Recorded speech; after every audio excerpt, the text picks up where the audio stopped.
Okay, so we continue with chapter 3 in the second section of Derech HaShem, and last time we were talking about the siyata d'shmai that a person gets as a result of some of his previous mitzvahs. Certain mitzvahs a person does, that through those mitzvahs he merits that the next mitzvahs come easier, or the other way around. He does certain averos, and that causes that some of his other mitzvahs are coming more difficult. Okay, but then he also told us that ultimately the judgment is provided. The ultimate judgment is based on a person's effort. It's also based on a person's situation, right? So if a person is lazy at a time when it's easy, he's going to get kind of the din is going to be more severe. And if a person is successful with his mitzvah at a time when it's more difficult, then the reward will also be more bountiful. Okay, so that was the last time. Now, let's see. So now just keep in mind, this is one thing that I'm trying to piece together, and I'm having a difficult time putting it together, is that the previous chapter, which was chapter 2, section 2, spoke about what he called the general hashgacha for the purpose of the entire nation that's supposed to be zoicha to world to come as a group of perfected ones. Mm-hmm. And this one is more focused on the individual hashgacha. And I don't fully understand how these two chapters work together yet. But let's see. So now we are in paragraph 5, paragraph Hey. V'ulam. So let's think deeply, again, let's be precise. V'ulam min hashayresh hazeh. However, from this root. So the first question that comes, which root? Which root is he talking about? He said many different things before. Yeah. Which root? But let's see what comes. From some root, okay? From some root, Yetzei od anaf achod. There will come out another branch. Be'inyan ha'isurim, regarding the concept of suffering. Now, so I'm not happy with the way the translation runs over here, but it doesn't seem precise. It's very poetic. This translation says there's also another aspect involved in the general concept of suffering. So there's a general concept of suffering, and there's an aspect here, which is conceptually maybe it fits, but that's not what it says. It says there's a shoirish, there's a root, okay, with a branch, and that branch seems to be suffering. So meaning he sounds like the translator, Rabbi Kaplan sounds like the root is the root cause of suffering, and within the root cause of suffering, there's a branch of suffering. Maybe that fits. I don't know. Let's see. Ki oid efshar, for it's further possible, shehi odom tzadik, that a person will be righteous, ubi odei chatoim, and there are sins that he has. Oy beinani, or maybe he is a beinani, an in-betweener. V'shokul b'masav, and he is balanced in his actions. V'ti agzeira lov, and there will be a decree on him, that he should be awokened to tshuva. Okay? There's a gezeir for that? That's the gezeir, meaning the decree is, so there was judgment on him, right? What should we do with him? His 50-50, what should we do with him? Give him a chance to tshuva? So we're going to not just give him a chance, we're going to nudge him. Push him towards? Right, nudge him towards tshuva. How are we going to nudge him towards tshuva? V'hinei oz yiasruhu min hashamayim. He will get yisurin, right? He'll get suffering from min hashamayim. How's that going to help? Kadesh yosim al liba, because then he will kind of place go into his heart. He's going to start analyzing, like, what's happening to me? Why is it happening to me? And he will analyze his deeds. Okay, good. V'amnam, however, ein ha'yisurim ha'ela, these yisurim are not mimin yisuri akapara, shezacharna l'mayla, are not from the types of yisurim of atonement that we mentioned above. Where is above? Above is in chapter 2. What's chapter 2? Chapter 2 is the general populace, where he told us, listen,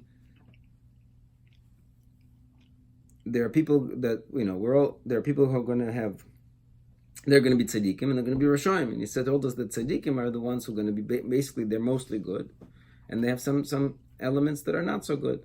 So those elements need to be, what's the word? Pured out, burnt out. Either they could do it chesed. It says out of Hashem's chesed, He gave us two options: either Yisurim in this world or Gehenna in the next world. Right? Those are the two kind of ways that a person can burn out, purify himself, get rid of that imperfections that he acquired in this world. So these are Yisurim of atonement. Now he says in this chapter, I don't know, again, I'm not sure why he didn't mention this in the previous chapter, why they particularly belong in this chapter, because somehow they come from this root, which I'm not sure which root is he talking about. If he's talking about the root of suffering, which he mentioned in the previous chapter, that just doesn't seem to flow. There's some kind of a root that he mentioned in this chapter, as far as I understand, and out of that root, this idea comes that there is another type of suffering. There's suffering 1b, right? The suffering 1b is that this suffering is just to get a person to wake up and do some tshuva. Okay? Good, let's see a little more. So these Isurim are not from the types of Isuri of atonement, that we mentioned above. Shetachlisam, for their purpose, is limorek, to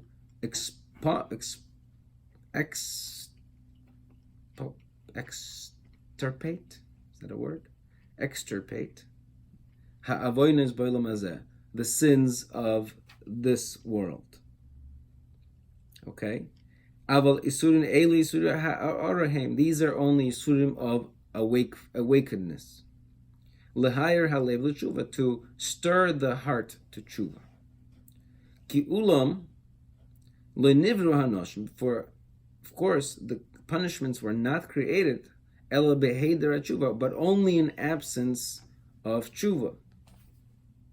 Right? So the whole idea of punishments min hashmaim yisurin only exist in absence of tshuva. Aval hanirtze lefonav yizbarach shmoi, but somebody who is desired before him is somebody who shelo yachtel ha'odam. What is most desired by Hashem is that a person should not sin at all. V'im yechta, but of course if he should sin, yoshuv, he should do tshuva, he should return. V'im lo yishov, and if he did not return, kidei shelo yoivad, so then, if in order so that he should not be destroyed, yitztaref ba'anoshim, he can be purified through punishments.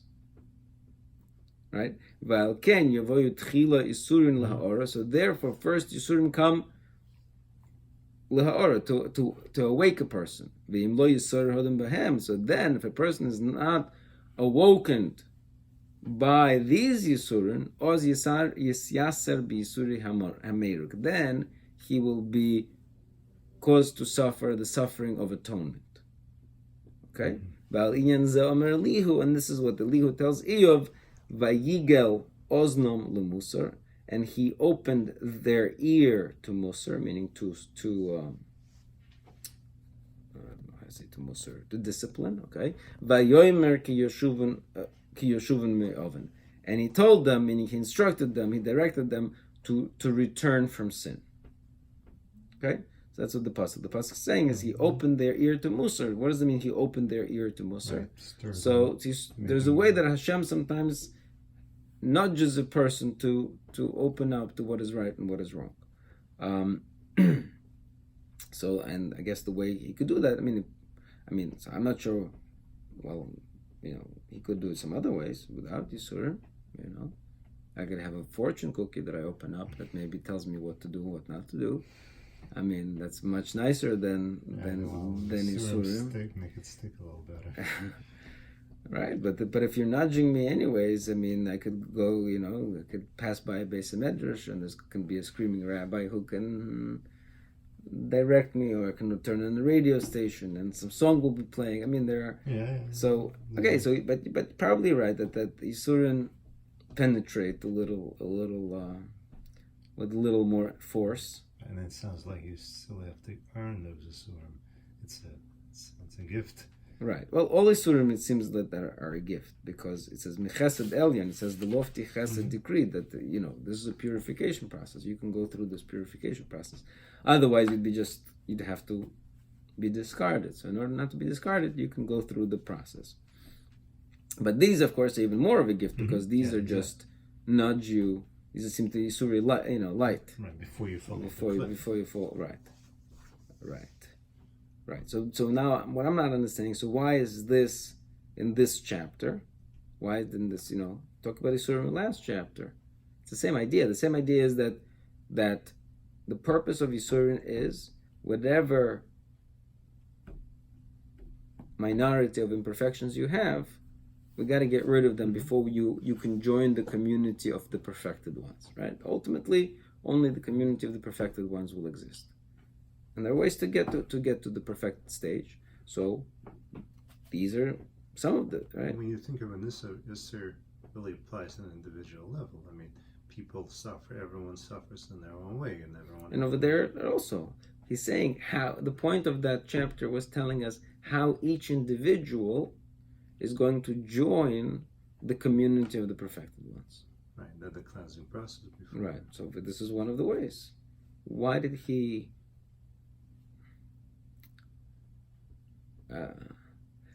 So the only thing I'm thinking out loud now.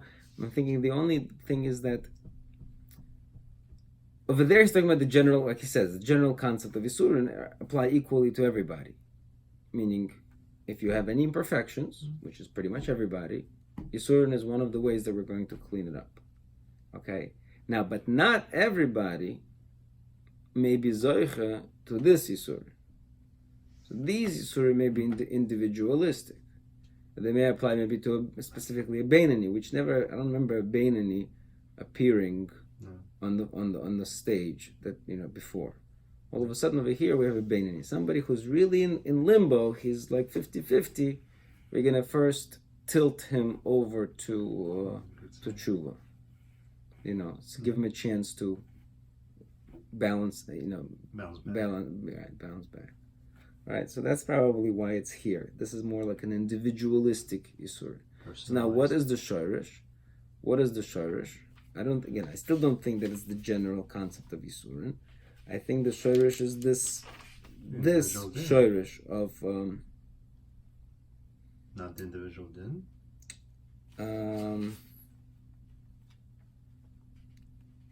I was thinking more, yes, individual din, but I thought more specifically that it's a continuation of what he said before, or the continuation of what he said before, that sometimes a person is judged to have an easier time, and sometimes a person is judged to have a harder time. So this is one of those, this is where Yisurin come in to play a role of an easier time, so to speak. Right? So that's how I think that's the structure here. Okay, that makes sense. Okay, I think it makes sense. Fine, let's see. Vav. V'tzorich sheteda. Now you should know shegvul nitan lemarshia. There is a boundary for somebody to do wicked. Ad mosa yenechuhu sheyeh marshia. How long will they let him to be wicked? V'hoylech, continuously. V'bechirose, through his own will, or through his own evil will. When he reaches the madrega, the boundary of evil, that it was you are given this much evil to do. You reach that boundary. Now we don't wait for you anymore. And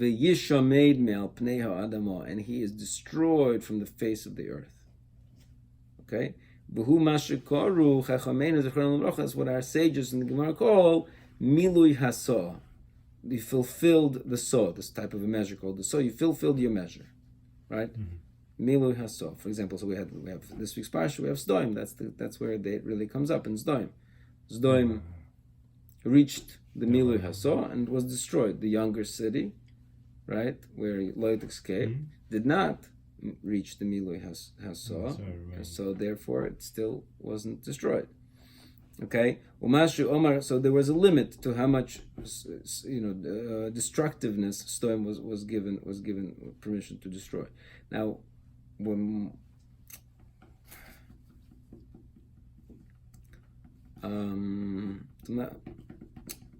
Meaning, I've seen this Milui Haso, and I always assumed, for some reason, I always related to it as a more of a nation state measurement, not an individualistic measurement. So I find it interesting that it appears again over here in the individual hashgacha. Individual hashgacha tells you that there's Milui Haso. Usually, I think it's a country. Sodom, reached Milui Haso. Roman Empire reached Milui Haso, whatever it is. Greeks, or Persians, they all reached Milui Haso. But individual Milui Haso. Perhaps, right? Perhaps. I don't know. So maybe it goes hand in hand. But okay.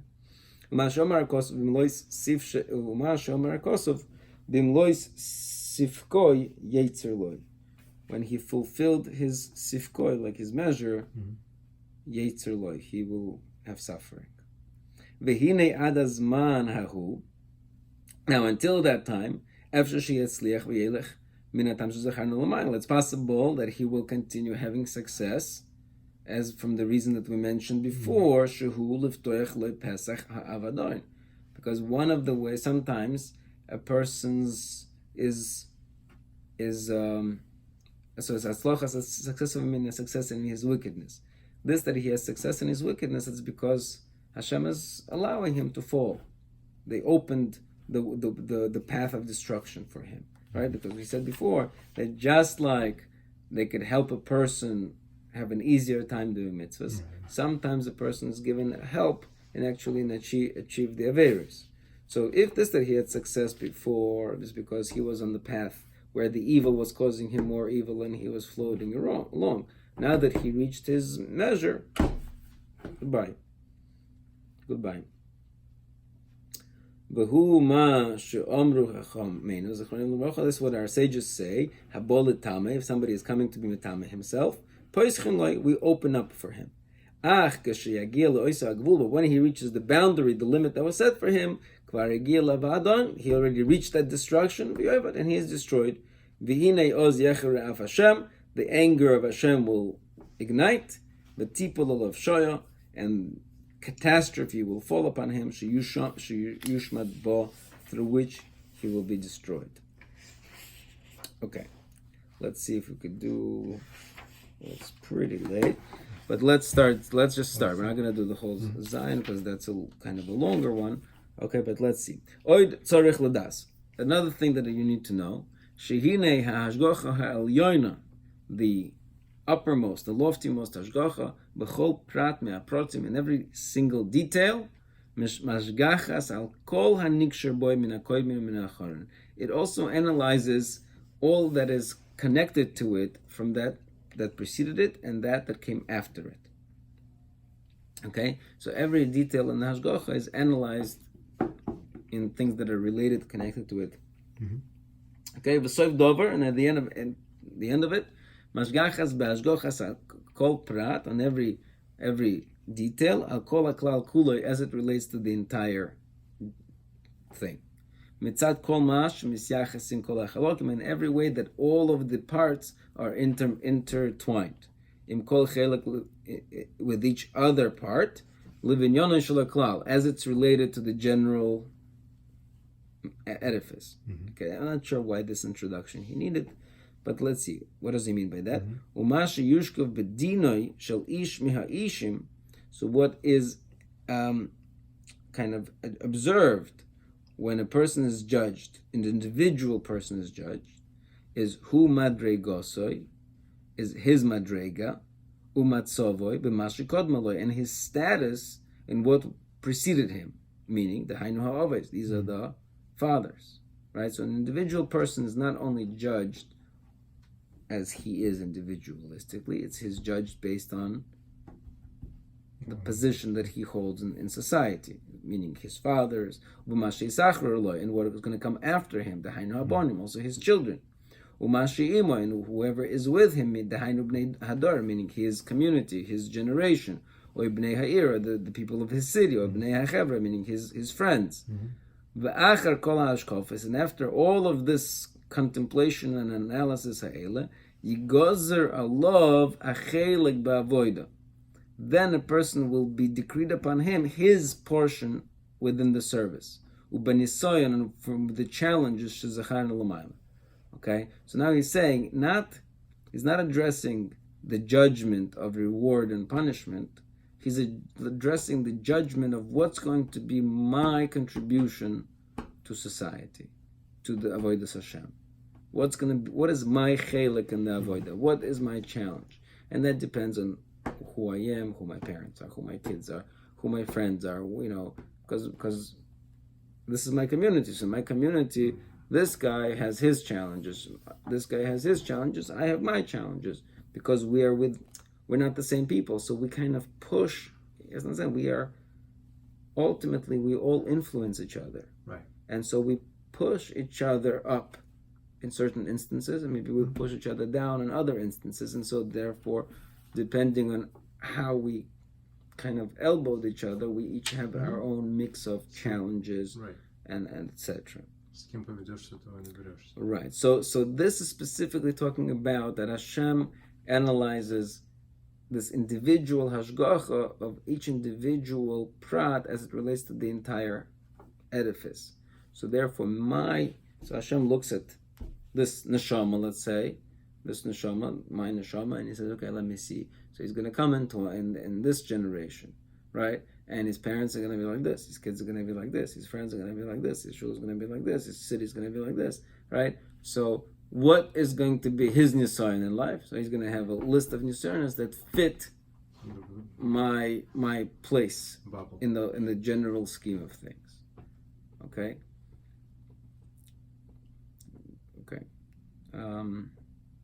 Right. So he's going to say, good. And this is going to be the burden that he's going to carry, he's going to serve before Hashem. Now he's parenthesizing,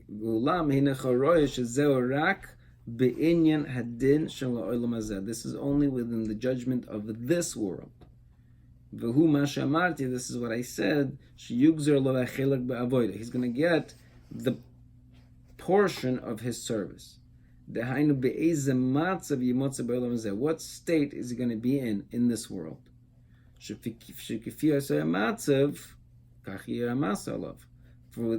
that matzav will bring with itself its own burden, its own challenge. But the judgment of Olam Haba, which is the ultimate judgment, the judgment of rewards, right? That ein odam nidan el lefi ma'asav. That one he will be judged purely on his own merits, on his own actions. But of course, reflected of what, of the state that he was in. And this is what the prophet says: Ben lo yisa ba'avoin ha'av. A son will not carry the sins of his father. Okay, let's stop here and to be continued. So, okay, yeah, fine.